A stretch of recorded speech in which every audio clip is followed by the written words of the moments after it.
So in summary, Madison agreed and acknowledged that there was a risk to this new government, this federal government, that it would abuse power, that it would get too powerful. But his answer to that was, we've structured the government in such a way through balance of powers, through the principle of federalism, through limiting government through specifically enumerated powers, federal government through specifically enumerated powers. We've done things that will control the government and keep them from abusing the people. However, despite Madison's good efforts in this regard, there was still a group of folks called the Anti-Federalists who were concerned. And they wrote some of their own letters. And we're going to talk now about one of the most famous, which is called Brutus Letter 1. Was written in 1787 as part of the debate over whether to approve the United States Constitution. And I need a little context for what was happening in the Constitutional Convention. As you may remember from history, after the Revolutionary War, what we had were called Articles of Confederation. The 13 colonies got together, passed some Articles of Confederation to help govern this new country that had separated itself from England. But they didn't work. There were numerous problems that we won't go into now. And so the 13 colonies said, let's amend, let's tighten, let's improve the Articles of Confederation. So we had the Constitutional Convention. Well, what happened in the Constitutional Convention was not a rewrite or an amendment or an improvement of the Articles of Confederation. They threw the Articles out altogether and wrote a totally new document, which they called the United States Constitution. So we need to talk about what a confederation is, because the Articles of Confederation created a different country than the Constitution created. A confederation, and let me read you the definition I liked the best. A confederation is an agreement or a treaty between equal parties to cooperate and coordinate on certain critical issues such as defense, trade, foreign relations, currency. Members provide support to each other, but they're independent. I was trying to think of a good example of a confederation today, and I think maybe the best example that you may be familiar with is the European Union. In the case of the European Union, the various European countries, Germany, France, and the others, entered into a treaty or a contract, and they agree to coordinate with each other on a currency. That's why you have a euro when you travel to Europe these days, and on certain trade issues, and to jointly defend each other. But they're still independent countries. Germany has its own leader who runs Germany, France likewise, as do all the other countries. So that's a confederation. And the Anti-Federalists largely were looking for something like that the 13 colonies would maintain their independence and most of their power, but they would join together in this confederation for certain common interests like defense. If England attacked again, we would join together and defend.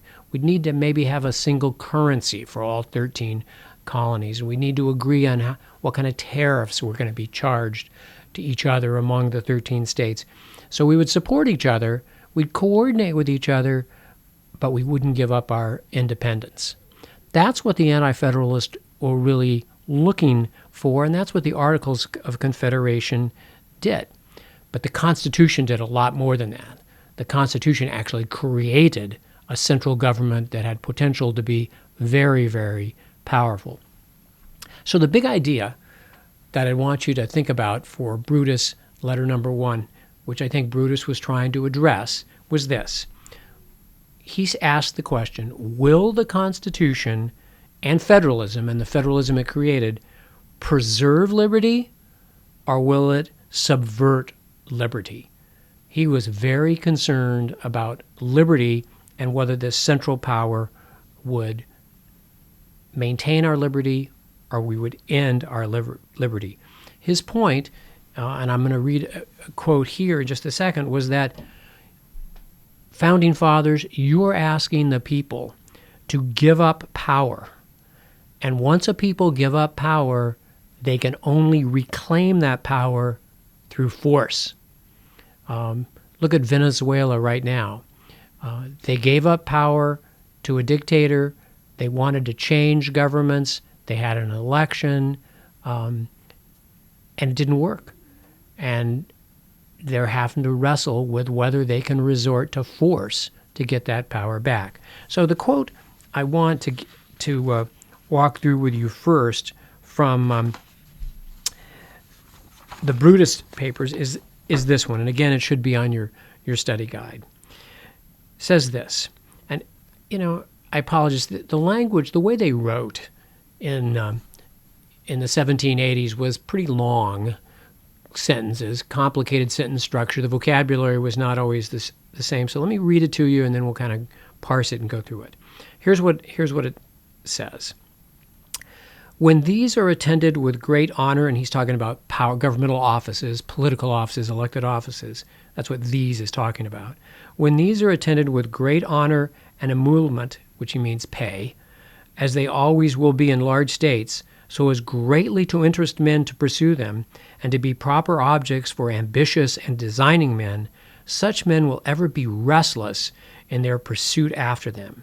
They will use the power, when they have acquired it, to the purposes of gratifying their own interest and ambition, and it is scarcely possible in a very large republic to call them to account for their misconduct or to prevent their abuse of power.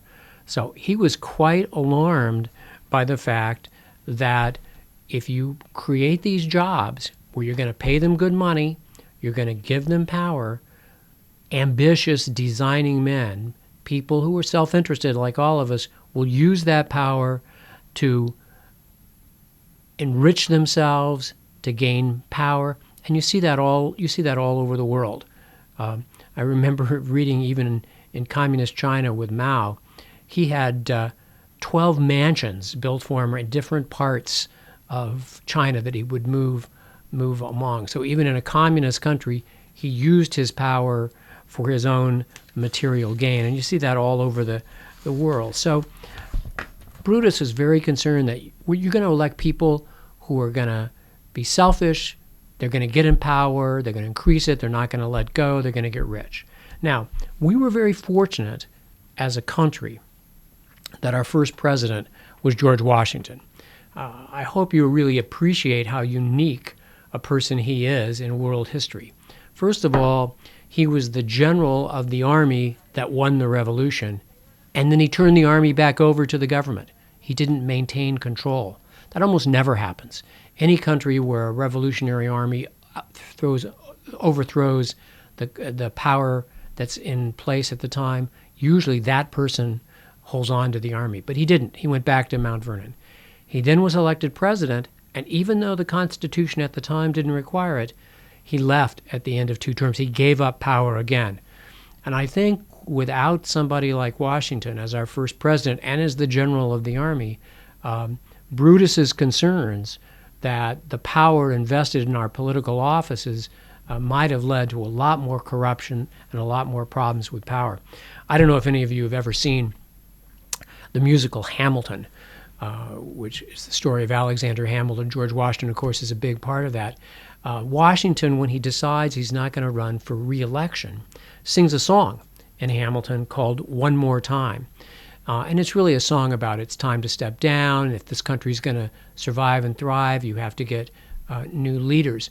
And the times that I've seen Hamilton, I've seen it a couple times in person, that song gets as much applause from the audience as anything in the entire play, in the entire musical. And I've often thought it's because the audience realizes how significant Washington's decision to step down was to avoid the kind of problems that Brutus is concerned about. We've only had one president who didn't step down after 2 terms. That was Franklin Delano Roosevelt. He died in his 4th term. I was thinking as I prepared this whether he would have run for a 5th term had he lived. My guess is he might have. But I think putting Washington aside and the fact that we now have a constitutional amendment that you can only serve for 2 terms as president, you might ask yourself and talk in your groups about whether the power that's given to our elected officials, not just president, but Congress, Supreme Court, governors, mayors, is that abused? Do you see people, are you concerned, as Brutus was concerned, that if you pay people and give them power, they will take advantage of it for their own good?